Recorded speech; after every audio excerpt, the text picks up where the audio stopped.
जय मसीह प्रिय परिवार, आप सबका स्वागत है महासामर्थ्य परमेश्वर के चरणों में। आज प्रभु ने जो हमें वचन दिया है वो मलाकी की किताब 3 अध्याय और उसका 10-11 वचन है। वचन कहता है, सारे दशवामांस भंडार में ले आओ कि मेरे भवन में भोजन वस्तु रहे। और सेनाओं का यहोवा यह कहता है कि ऐसा करके मुझे परखो कि मैं आकाश के झरोखे तुम्हारे लिए खोलकर तुम्हारे ऊपर अपरंपार आशीष की बरसात करता हूँ कि नहीं। मैं तुम्हारे लिए नाश करने वाले को ऐसा घुड़कूंगा कि वह तुम्हारी भूमि की उपज नष्ट न करेगा और तुम्हारी दाखलताओं के फल कच्चे न गिरेंगे। सेनाओं के यहोवा का यही वचन है। प्रियो, मलाकी 3 अध्याय 10 और 11 वचन में प्रभु का एक बहुत बड़ा प्रॉमिस है, वायदा है, सुरक्षा की बात है ना। एक प्रभु यहोवा कहता है, मैं उस शैतान को घुड़कूंगा, उस डरावनी चीज को घुड़कूंगा जो क्या करती है ना, तुम्हारी भूमि की उपज नष्ट न करेगा, है ना। कोई है जो आपकी तनख्वाह को नष्ट करना चाहता है, आपकी इनकम को कोई छीनना चाहता है। और फिर लिखा है, तुम्हारी दाखलताओं के फल कच्चे न गिरेंगे, है ना। कितने परिवार हैं, कितनी बहनें हैं,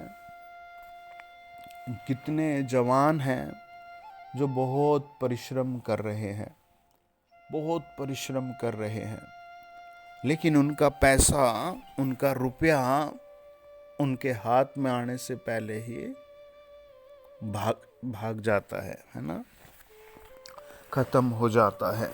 लेकिन आज प्रभु मलाकी 3 अध्याय 11 वचन में हमें प्रॉमिस करता है कि मैं क्या करूँगा, उसको घुड़क दूंगा, है ना। मैं उसको नाश कर दूंगा, मैं उसको निकाल दूंगा। एक ग्रेट प्रॉमिस, है ना। एक बड़ा सुरक्षा का कवच प्रभु दे रहा है। एक बहुत बड़ी सुरक्षा पवित्र परमेश्वर अप्लाई कर रहा है उन सब पर जो वचन को फॉलो करेंगे। आप कहे, मैं प्रभु तुझे फॉलो करूंगा, प्रेज द लॉर्ड। मैं तुम्हारे लिए नाश करने वाले को ऐसा घुड़कूंगा, है ना। प्रभु ऐसा घुड़केगा कि वह तुम्हारी भूमि की उपज नष्ट न करेगा। जो उसकी योजनाएं हैं वो भी प्रभु दूर कर देगा। जो शैतान की चाल है वो भी पवित्र परमेश्वर दूर कर देगा, है ना। वो परमेश्वर के हाथ में है, वो परमेश्वर करने वाला परमेश्वर है ना। परमेश्वर के पास उनके लोगों को आशीष देने के लिए कई तरीके हैं, है ना।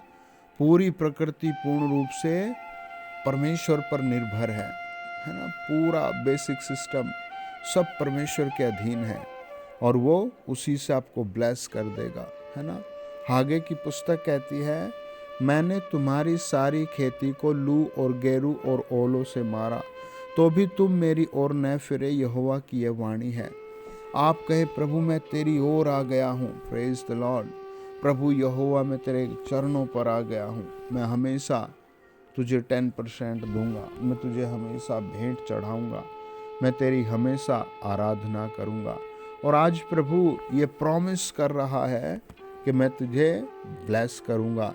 आप समझो, आज से प्रभु ने आपके घर के चारों तरफ बाड़ा बांध दिया, दीवार कर दी, तार खींच दी, कोई घुस नहीं पाएगा, प्रेज द लॉर्ड, है ना। आज प्रभु आपकी अलमारी के चारों तरफ, आपके पेटीएम के चारों तरफ, है आपके फ़ोन पे के चारों तरफ एक बड़ी दीवार खड़ी कर रहा है, जिसे शैतान कभी ब्रेक नहीं कर पाएगा, जिसमें कभी वो घुसने नहीं पाएगा। और हम प्रभु की बातों को देखते हैं प्रभु कहता है मैं नाश करने वाले को भुड़क दूंगा, है ना, नाश करने वाले को। आप प्रभु के पीछे आ जाएं। आमीन। अपने दैनिक जीवन में प्रार्थनाओं का जीवन, अपने आप को चेक करें, प्रभु मुझ में, है ना, प्रभु मुझ में देखिए, है ना, मुझ में झांकिए प्रभु मेरे अंदर। हम उत्पत्ति की किताब में देखते हैं, जब नूह और उसका परिवार प्रभु ने जहाज से बाहर निकाला और नूह प्रभु को एक अच्छा भेंट चढ़ाता है 8 अध्याय उत्पत्ति में। तब नूह ने यहोवा के लिए एक वेदी बनाई और सब शुद्ध पशुओं और सब शुद्ध पक्षियों में से कुछ लेकर वेदी पर होम बलि चढ़ाए। इस पर यहोवा ने सुखदायक सुगंध पाकर सोचा, मनुष्य के कारण मैं फिर कभी भूमि को शाप न दूंगा। यद्यपि मनुष्य के मन में बचपन से जो कुछ उत्पन्न होता है वह बुरा ही होता है, तो भी जैसा मैंने सब जीवों को अब मारा है वैसा उनको फिर कभी न मारूंगा। अब से जब तक पृथ्वी बनी रहेगी तब तक बोने और काटने के समय ठंड और तपन और धूप काल और शीतकाल दिन और रात निरंतर होते चले जाएंगे। ये प्रभु ने, जैसे नूह ने प्रभु को कुछ अर्पण किया जहाज से बाहर आकर धन्यवाद के रूप में, तो प्रभु ने नूह के लिए, है ना, और पूरी पृथ्वी के लिए एक बड़ी रिपोर्ट, है ना, बड़ी संविधानिक एक बड़ी सुरक्षा का नियम बनाया। आप सोचो, चांद अपनी जगह स्थिर है, सूर्य अपनी जगह स्थिर है ना। 26 अध्याय कहता है, अय्यूब के मैंने समुद्र की बाउंड्री बांधी है। आप देखो, है ना, सारी चीजें प्रभु ने स्थिर की है। आप कहें मेरा घर भी स्थिर होगा, आमीन, मेरा परिवार भी स्थिर होगा, आमीन, मैं भी प्रभु की आराधना करूंगा, आमीन। आराधना का प्रतिफल आपको बड़ा मिलेगा, हालेलुया। आपने जो आराधना की है उसका प्रतिफल आपको बड़ा मिलेगा, आमीन। आपने जो कुछ प्रभु को भेंट चढ़ाई है उसका प्रतिफल आपको बड़ा मिलेगा। Praise the Lord. वो जीवित परमेश्वर है, वो भला परमेश्वर है, वो महान परमेश्वर है, वो दयालु परमेश्वर है। वो ढूंढ रहा है मैं किसको ब्लेस करूं। आप कहें प्रभु मैं यहाँ हूँ, है ना, मैं इंडिया में हूँ, मैं कनाडा में हूँ।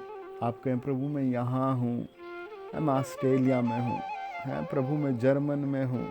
आप कहें प्रभु मैं यहाँ हूँ। वो ढूंढ रहा है आपको ब्लेस करने के लिए, वो आपके सर पर हाथ रखने के लिए। आप कहें प्रभु मैं यहाँ बॉर्डर पर हूँ, प्रभु मैं यहाँ पटना में हूँ, प्रभु यीशु मैं यहाँ हूँ, बेंगलोर में हूँ, प्रभु मैं यहाँ गांव में हूँ। आज वो यीशु वहीं ब्लेस करेगा, है ना। वो ढूंढ रहा है मैं किसके घर से नाश करने वाले को निकालूं। कितने लोगों का शैतान गर्भ खा गया, कितने बहनों के गर्भ पर वो आशीष नहीं आने देता, मेडिसिन पर मेडिसिन, धे मेडिसिन, है ना। कितने लोगों का वो मन, है ना, खराब कर दिया। आपके मन पर वो आशीष देगा, प्रेज द लॉर्ड। आपके जीवन पर, संपत्ति पर वो आशीष देगा, आमीन। और वो नाश करने वाले को जड़ से घुड़कने वाला प्रभु है, और उसके पास ऐसी पावर है कि वो नाश करने वाले को जड़ से निकाले। आप अपना दैनिक जीवन का व्यवहार प्रभु के साथ जोड़े, अपना डे बाय डे का लाइफ प्रभु के साथ जोड़े, मॉर्निंग इवनिंग प्रभु के साथ जोड़े, अपना बिजनेस फैमिली प्रभु के साथ जोड़े, अपना उठना बैठना प्रभु के साथ जोड़े, अपना बोलना सुनना प्रभु के साथ जोड़े। आपका प्रभु के साथ जुड़ना आपकी तरक्की का कारण है, आपके स्वर्गीय भेद का कारण है। आप स्वर्गीय इंसान, स्वर्गीय बच्चे, आप स्वर्गीय आशीषित व्यक्ति बनते हैं। Praise the Lord. प्रभु ने उत्पत्ति 9 अध्याय में नूह से कहा, परमेश्वर ने नूह और उसके पुत्रों को आशीष दी और उनसे कहा फूलो फलो और बढ़ो और पृथ्वी में भर जाओ। ये बात प्रभु ने नूह से कही है, फूलो फलो बढ़ो। Praise the Lord. आज यही बात प्रभु आपसे कहता है, आपके सारे नुकसान लाभ में बदल जाएंगे। आपके लिए बहुत बड़ी गुड न्यूज़ आएगी। आमीन।